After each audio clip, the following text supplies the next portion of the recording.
हाँ भाई देखिए, कल अपने पास में प्रश्न था कि वयः संधि काल में निम्न में से कौन बाह्य अभिव्यक्ति नहीं है। तो देखिए सबसे पहले हम बात करते हैं वयः संधि काल की। वयः संधि काल क्या होता है?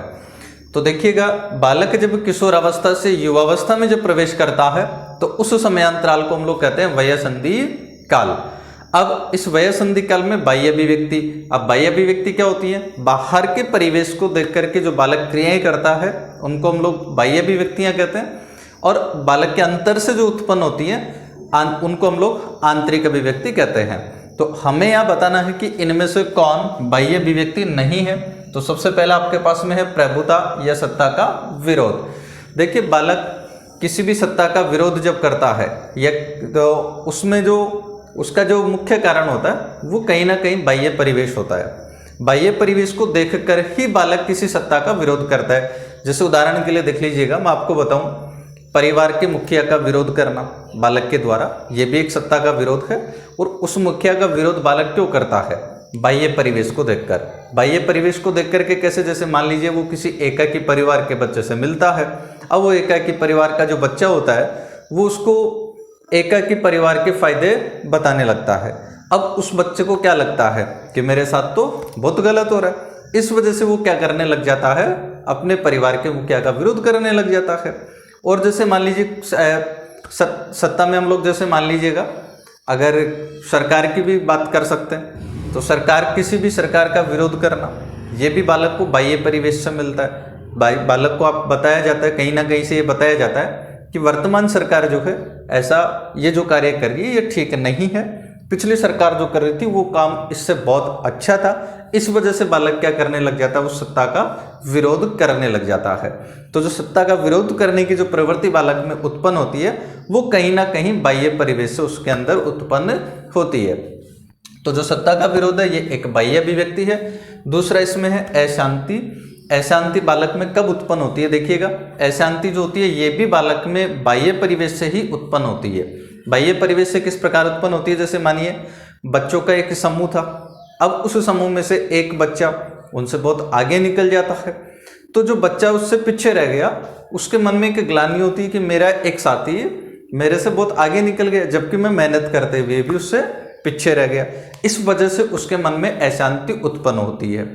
बालक, जैसे मान लीजिए परिवार में सम्मान नहीं मिले, जब बालक किशोर अवस्था से युवावस्था में प्रवेश करता है तो वो परिवार, समाज और जहाँ भी जाता है वहाँ सब जगह से वो बच्चा सम्मान की इच्छा करता है कि मेरा भी उसी प्रकार से सम्मान किया जाए जिस प्रकार से अन्य लोगों का सम्मान किया जा रहा है।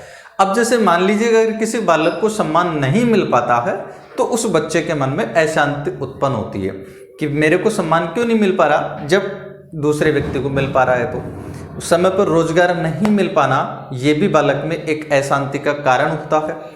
ठीक है, और जो भी कारण है तो बाह्य जो अशांति जो है ये भी अपने पास में क्या होगी? एक बाह्य अभिव्यक्ति, क्योंकि अशांति के जितने भी जो कारण बनते हैं वो सब कहीं ना कहीं से समाज या परिवेश उसके लिए जिम्मेदार होता है।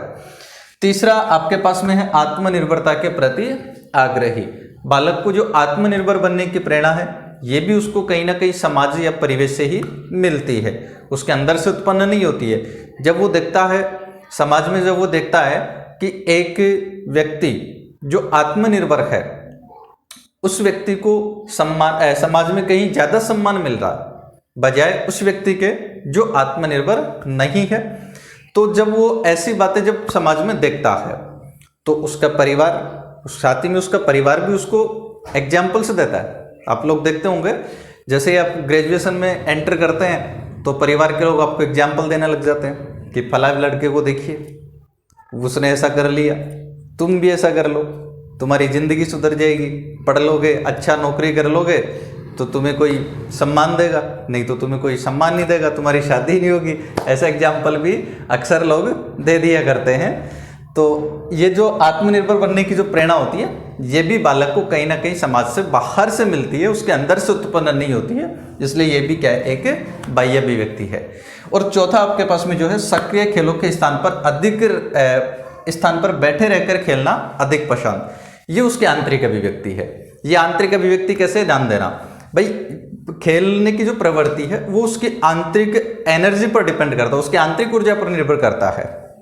अगर बालक एनर्जेटिक है, उसके अंदर ऊर्जा लेवल अधिक है, तो फिर वो सक्रिय खेलना अधिक पसंद करेगा।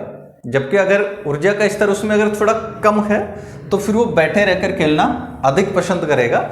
इसलिए जो खेलने की जो प्रवृत्ति है कि सक्रिय खेलों के बजाय बैठे रहकर खेलना ज़्यादा अगर पसंद करता है तो वो उसकी आंतरिक अभिव्यक्ति है, ये बाह्य अभिव्यक्ति नहीं है। तो यहाँ जो आपका आंसर होगा ये डी हो जाएगा।